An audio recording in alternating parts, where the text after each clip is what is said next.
Good morning, church. It's good to be with you on this happy Friday. I'm glad to be able to visit with you again, and I'm praying to God that He would give us a good lesson this morning. And it's going to be out of Acts chapter 2, and we're looking at verses 44 and 45. It says, "Now all the believers were together and held all things in common. They sold their possessions and property and distributed the proceeds to all as any had need." And it's interesting, this is a direct correlation to what we read in Exodus today, where God provides the manna. He gives the Israelites what they need for food, and they are tasked with going out and gathering just what they need.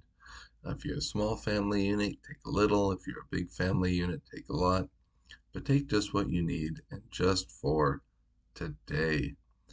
Some of those in the Israelite camp refuted that. They tried to keep a little of the blessing for the next day in case God didn't provide again. And it got wormy, it got gross, and it got moldy. Um, that's why God, He says, strength for today. We get strength for today.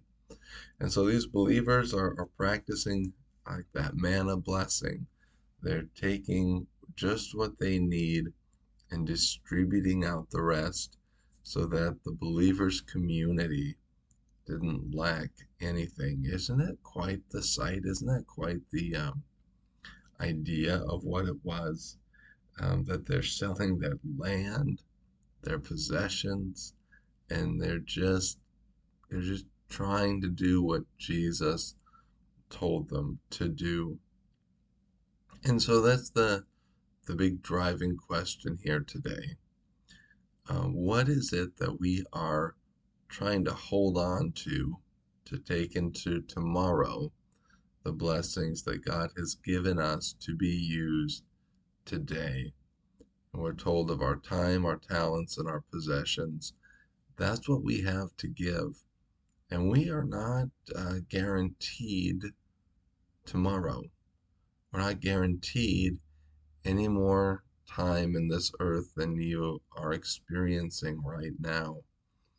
And we don't want to let the blessing that God has given us get wormy. We don't want it to go bad or get gross.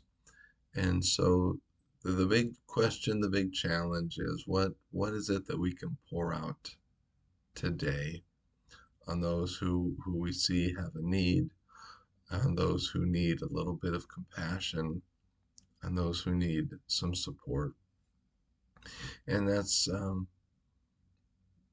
it. It's not a complicated message. It's not a hard teaching, but it's something that is incredibly difficult. It's the teaching that sent that rich young ruler away sad when Jesus said, "Sell all you have, give it to the poor, and then come and follow me, because you only lack one thing. That's me. You don't have me. You can have your possessions or you can have me." That's what he was telling the rich young ruler. Now, he didn't say that to every rich person he met, but he did say it to that one. And if we are grieved and upset at the idea of parting with our stuff to push it out, we might go to God and say, "God, what is it you're asking me to do? How do I serve you well?